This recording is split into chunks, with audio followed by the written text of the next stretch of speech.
Breaking చూస్తున్నాం. Right, SLBC టనెల్లో ఇరుక్కున్న వారిని కాపాడేందుకు స్పెషల్ టీమ్ ని కూడా నియమించారు. అయితే వీళ్ళు ర్యాట్ హోల్ తరహాలోని గతంలో కూడా ఉత్తరాఖండ్లో ఇలాంటి ఇన్సిడెంటే చోటు చేసుకున్న తర్వాత ఈ టీం ని అక్కడ అలర్ట్ చేసి దాదాపు 17 రోజుల తర్వాత వాళ్ళని కాపాడే ప్రయత్నం కూడా చేశారు. మరి అయితే అదే టీం ని ఇక్కడ కూడా అలర్ట్ చేయడం కూడా జరిగింది. ఇప్పటికీ ర్యాట్ హోల్ మైనర్స్ ను తీసుకొచ్చిన అధికారులను గతంలో మేఘాలయాల్లో బొగ్గిగని తవ్వకాల్లో వీరికి నైపుణ్యం, అలాగే ఎలుకల తరహాలో చిన్న చిన్న గుంతలు పెట్టుకుంటూ కూడా లోపలికి వెళ్లి ఎంతమంది చిక్కుకున్నా సరే వెంటనే వాళ్ళని కాపాడే ప్రయత్నం కూడా చేసే అంత దిట్ట అని కూడా ఇక్కడ తెలుస్తోంది. ఎలుకల తరహాలో చిన్న చిన్న గుంతలు వీళ్ళు పెట్టుకున్న సందర్భాలు కూడా కనిపిస్తూ ఉన్నాయి. అయితే ముఖ్యంగా చూసుకుంటే గనుల్లో లోపలికి వెళ్లి బొగ్గును తవ్వి తీయడంలో దిట్ట అని కూడా తెలుస్తోంది. అయితే ప్రస్తుతం టన్నెల్లో చిక్కుకుపోయిన సిబ్బంది దగ్గరకు వెళ్లడానికి ర్యాట్ హోల్ మైనస్ సాయం తీసుకుంటున్నట్టు కూడా తెలుస్తోంది. అయితే వీళ్ళ గురించి ఒక్కసారి కనుక చూసుకుంటే గతంలో ఉత్తరాఖండ్లోని ఉత్తర కాశీ సిల్కియారాలో సొరంగ మార్గంలో చిక్కుకున్న వారిని 17 రోజుల తర్వాత వీళ్ళు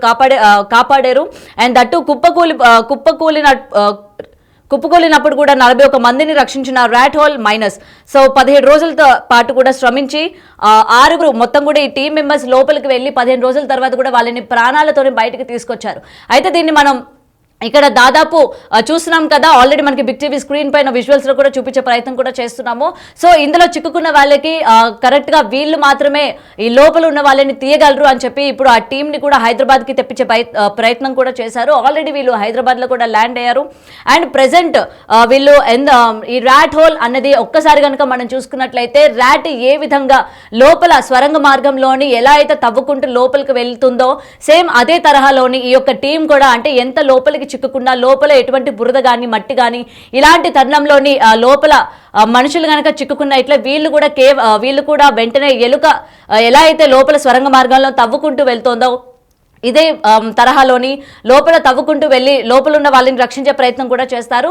సో ఇప్పుడు వీళ్ళని ఇప్పుడు ప్రెసెంట్ దించడం కూడా జరిగింది. ఇక్కడ ఉన్న వాళ్ళని ఎలా అయినా సరే కాపాడాలి అని చెప్పి లాస్ట్ ఫైనల్ గా ఇంకా మనకి వీళ్ళే ఖచ్చితంగా వీళ్ళు కాపాడుతారు అని చెప్పి కూడా ఈ టీంని అయితే దించడం జరిగింది. అయితే ప్రెసెంట్ మా ప్రతినిధి అక్కడే లైవ్ లో ఉన్నారు. సో ఎటువంటి చర్యలు తీసుకోబోతున్నారు, అండ్ ఒకవేళ అంటే గతంలో మనం చూసుకుంటే 17 రోజుల్లోని అక్కడ ఉన్న 41 మందిని కాపాడే ప్రయత్నం చేశారు. మరి ఇప్పుడు ఎన్ని రోజులు పట్టొచ్చు ఏంటి అన్న దాని గురించి క్లియర్ గా తెలుసుకునే ప్రయత్నం చేద్దాం.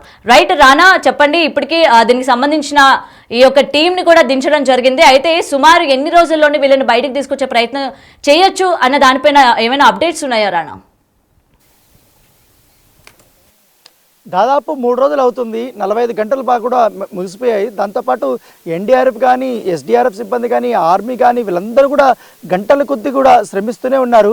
అంత శ్రమిస్తున్నా కూడా ఇప్పటి వరకు కూడా ఫలితం అయితే లేకపోయింది. సో ఈ నేపథ్యంలో ఎక్కడైతే నిష్ణాతులైనటువంటి వ్యక్తులు ఉన్నారో ఇటు సింగరేణికి సంబంధించిన బొగ్గులో పనిచేసేటువంటి కార్మికులు కానీ, సీనియర్స్ కానీ వాళ్ళందరినీ కూడా ఒకవైపు రప్పిస్తున్నప్పటికీ కానీ మరొక కీలకమైనటువంటి బృందాన్ని ఇవాళ తీసుకొని వచ్చినటువంటి నేపథ్యం ఏర్పడితే ఈ సహాయక చర్యల్లో పాల్గొనడానికి మొత్తం అన్ని రకాలైనటువంటి ఏర్పాట్లు కూడా ఇవాళ అధికారులు ఏర్పాటు చేసుకున్న నేపథ్యం ఏర్పడుతుంది. సో ఇంతమంది ఇంత కష్టపడుతున్నా కూడా ఫలితం లేకపోయిన నేపథ్యంలో ఇప్పుడు సరిహొత్తగా గతంలో మనం చూసాం చాలా మందిని అతి కష్టం మీద దాదాపు చాలా రోజుల పాటు కూడా కష్టపడి చిన్న చిన్న హోల్స్ చేసుకుంటూ వారిని ప్రాణాలతో బయటకు తీసుకొచ్చినటువంటి ర్యాట్ హోల్ మైనర్స్ ఎవరైతే ఉన్నారో ఆ టీంని ఇప్పుడు దింపినటువంటి నేపథ్యం అయితే కనపడుతుంది.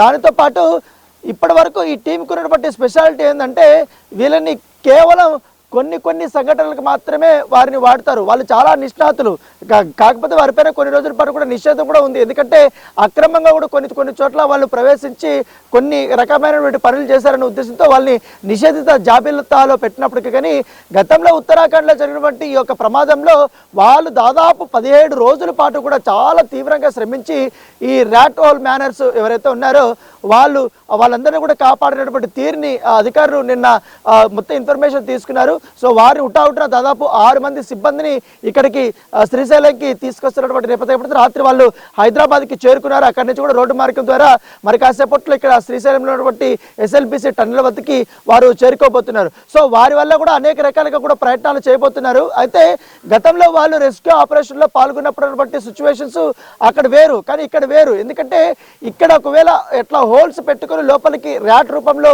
చిన్న హోల్స్ పెట్టుకుని లోపలికి వెళ్ళడానికి ప్రయత్నాలు చేసినా కూడా వాటరు బురద ఎక్కువగా ఉంది, మట్టి ఎక్కువగా ఉంది, సో ఆ చెమ్మ ఎక్కువగా ఉంది. సో ఆ పరిస్థితుల్ని వీళ్ళు ఎలా ఎదుర్కొంటారన్న దానిపై కూడా ఒక ఆసక్తికరమైన పరిణామం.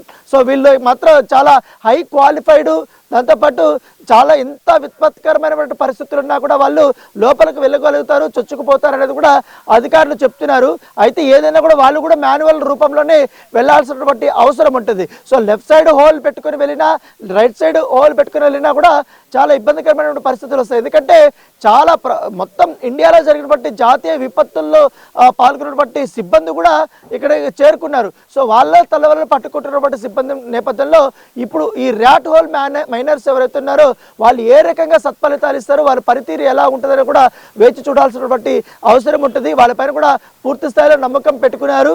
సో వాళ్ళు కూడా వచ్చిన తర్వాత మొదటిగా వాళ్ళని టన్నెల్ లోపలికి తీసుకెళ్తారు. టన్నెల్లోకి తీసుకెళ్ళిన తర్వాత మొత్తం సిచ్యువేషన్ని వాళ్ళు అంచనా వేసుకుంటారు. సో అంచనా వేసుకున్న తర్వాత మళ్ళీ కంట్రోల్ రూమ్కి వచ్చి కంట్రోల్ రూమ్లో అధికారులతో చర్చించి వీళ్ళు ఏమనుకుంటున్నారు, అక్కడ ఉన్నటువంటి ఎగ్జాక్ట్ సిచ్యువేషన్స్ ఏంటి, ఏ మార్గాలతో వెళితే ఆ ఒక్క స్పాట్కి చేరుకోవచ్చు. ఒకవేళ ఆ స్పాట్కి చేరుకున్నా కూడా ఇప్పుడు ఆల్రెడీ హై ఎక్విప్మెంట్ కూడా తెప్పించారు కాబట్టి ప్రభుత్వము ఈ స్కానర్స్ కానీ ఇవంతా కూడా దాదాపు కిలోమీటర్ వరకు కూడా భూమార్గంలో స్కాన్లు చేసినా కూడా ఎక్కడెక్కడ ఏముందనేది కూడా తెలిసిపోతుంది. సో ఎగ్జాక్ట్ స్పాట్ అనేది కూడా వాళ్ళు కనుక్కోగలుగుతున్నారు కాబట్టి 8 మంది ఎక్కడున్నారనేది కూడా వాళ్ళకి అవగాహన వచ్చిన తర్వాత ఎట్నుంచి స్టార్ట్ చేయాల పనులు అనేది కూడా ఒక అవగాహన వస్తుంది. కాబట్టి దానికి తగ్గట్టుగానే ప్రణాళికలు సిద్ధం చేస్తున్నటువంటి నేపథ్యం అయితే కనపడుతుంది. సో దాదాపు కొన్ని వందల మంది రాత్రింప వాళ్ళు కూడా ఇక్కడ టెంట్లు వేసుకొని తిన్నా తినకపోయినా కూడా ఈ రెస్క్యూ ఆపరేషన్స్లో సిబ్బంది, ఎన్డీఆర్ఎఫ్ సిబ్బంది కానీ, ఆర్మీ కానీ, ఎస్డీఆర్ఎఫ్ కానీ, డిఆర్ఎఫ్ సిబ్బంది కానీ, ఫైర్ సేఫ్టీ అధికారులు కానీ, అలాగే ఇండియన్ రోడ్ సేఫ్టీ ట్రాన్స్పోర్ట్ అధికారులు కానీ, తర్వాత ఇరిగేషన్ అధికారులు కానీ, తర్వాత ఈ జేపీకి సంబంధించిన అసోసియేట్స్ కానీ వీళ్ళందరూ కూడా అనేక రకాలుగా పెద్ద పెద్ద ఇంజనీర్స్ కానీ, దాంతోపాటు హైడ్రా కమిషనర్ ఇక్కడికి వచ్చారు, మంత్రులు ఇద్దరు వచ్చారు. వీళ్ళందరూ కూడా గంటల కొద్దీ సమాలోచనలు చేస్తున్నారు, రెస్క్యూలో పాల్గొంటున్నారు. మాన్యువల్గా అవంతా మట్టిని కానీ బురదని కానీ వంట తీయడానికి వాళ్ళు ప్రయత్నాలు చేస్తున్నప్పటికీ కానీ ఇప్పుడు సరికొత్తగా ఈ ర్యాట్ హోల్ మైనర్స్ ఎవరైతే ఉన్నారో చెప్పండి, ఉపయోగం ఉంటుంది అనేసి కూడా వాళ్ళు చెప్తున్నారు.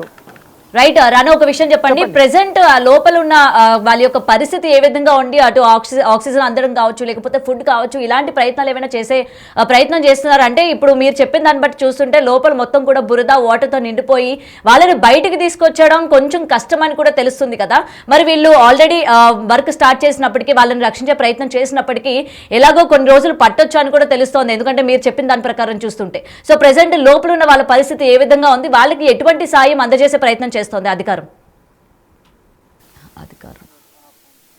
అయితే మొత్తం కమ్యూనికేషన్ సిస్టమే క్లోజ్ అయిపోయింది. ఎందుకంటే దాదాపు 200 మీటర్లు కూడా పైకప్పు కూలిపోవడము, తర్వాత సిమెంట్ కానీ అవన్నీ కూడా ఏవైతే ఎక్విప్మెంట్ ఉంటుందో అవంతా కూడా కూలిపోయింది. సో ఇటువైపు వెళ్ళడానికి లేదు, అటువైపు వెళ్ళడానికి లేదు, స్ట్రైట్గా వెళ్ళడానికి లేదు. సో ఎన్నిసార్లు అధికారులు లోపలికి వెళ్ళి ప్రయత్నాలు చేసినా ఏకంగా వాళ్ళ పేర్లతో పిలిచినా కూడా ఎటువంటి స్పందన లేదు.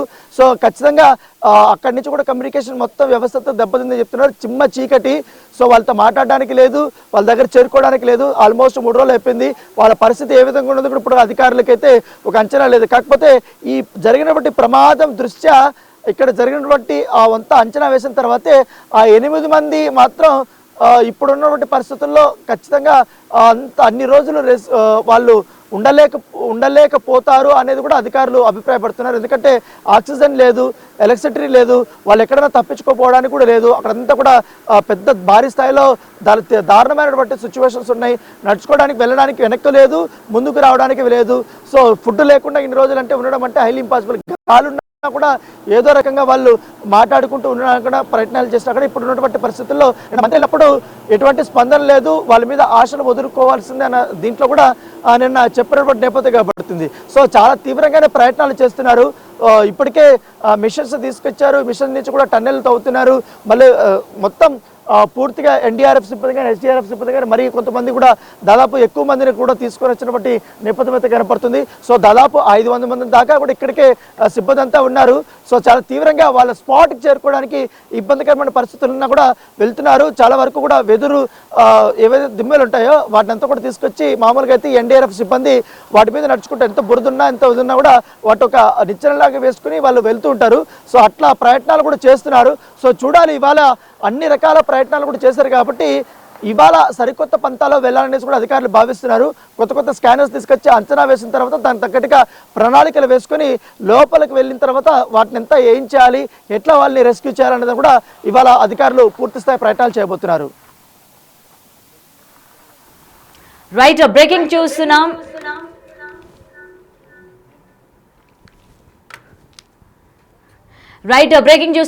SLBC టనెల్లో సిబ్బందిని కాపాడేందుకు ర్యాట్ హోల్ మైనస్ ను ఆల్రెడీ ఇక్కడికి రంగంలోకి దించినట్టు కూడా తెలుస్తోంది. ప్రెసెంట్ 3 రోజులుగా మనం చూస్తూ ఉన్నాము లోపల వాళ్ళ పరిస్థితి ఏ విధంగా ఉంది ఏంటి అని చెప్పి కూడా అధికారులు కూడా వాళ్ళ గురించి తెలుసుకునే ప్రయత్నం కూడా చేస్తూ ఉన్నారు. వాళ్ళని కాపాడేందుకు కూడా ఇంకా తీవ్ర స్థాయిలోని మొత్తం కూడా ఏర్పాటు చేశారు. సో ప్రెసెంట్ ఏదైతే ర్యాట్ హోల్ కి సంబంధించిన మైనస్ ఎవరైతే ఉన్నారో వాళ్ళని ఇప్పుడు రంగంలోకి దించినట్టు కూడా తెలుస్తోంది. సో గతంలో కూడా వీళ్ళు 17 రోజులు కష్టపడి 41 మందిని కాపాడిన రికార్డ్స్ వీళ్ళ దాంట్లో ఉన్నాయి. సో ఇప్పుడు కూడా వీళ్ళని కాపాడే ప్రయత్నం చేస్తారు. కేవలం వీళ్ళ వల్ల మాత్రమే అవుతుంది అని చెప్పి ఫైనల్ గా వీళ్ళైతే రంగంలోకి దించినట్టు తెలుస్తోంది. సో ప్రెసెంట్ 3 రోజులుగా కూడా లోపల ఎంతమంది అయితే మొత్తం కూడా 8 మంది ఇరుక్కుపోయినట్టు కూడా తెలుస్తోంది. అయితే అక్కడ ఎలక్ట్రిసిటీ లేకపోవడం కావచ్చు, అలాగే ఆక్సిజన్ లెవెల్స్ కూడా పడిపోవడం కూడా కావచ్చు. ఎందుకంటే అంత లోపలికి మొత్తం కూడా అటు మట్టి అలాగే నీరుతోని తవ్వుతున్న కొద్దీ మొత్తం కూడా మట్టి నీరు వస్తూ ఉన్నది అని కూడా చెప్తూ ఉన్నారు. మరి ఈ నేపథ్యంలోని లోపల ఉన్న వాళ్ళకి అటు ఆక్సిజన్ పరంగా కావచ్చు, లేకపోతే ఎలక్ట్రిసిటీ పరంగా కావచ్చు, మొత్తం కూడా ఇబ్బందికరమైన వాతావరణం నెలకొంది అని క్లియర్గా ఇక్కడ మనకి కనిపిస్తూ ఉంది. సో ఏది ఏమైనా సరే బయటికి వాళ్ళు తీసుకురావాలి, సో వాళ్ళు సురక్షితంగా బయటికి రావాలి అన్న ప్రయత్నం కూడా చేస్తూ ఉన్నారు. మరి గతంలోని 15 రోజులు తీసుకున్న వీళ్ళు ఈ రోజు అంటే ప్రెసెంట్ ఈ ఆపరేషన్లోని ఎన్ని రోజులు పట్టొచ్చు, 8 మందిని బయటికి తీసుకురావడానికి ఎన్ని రోజులు పట్టొచ్చు అనే దానిపైన కూడా తీవ్ర చర్చ జరుగుతున్నట్టు కూడా తెలుస్తోంది. సో ఏది ఏమైనా సరే సురక్షితంగా వీళ్ళని బయటకు తీసుకురావాలి.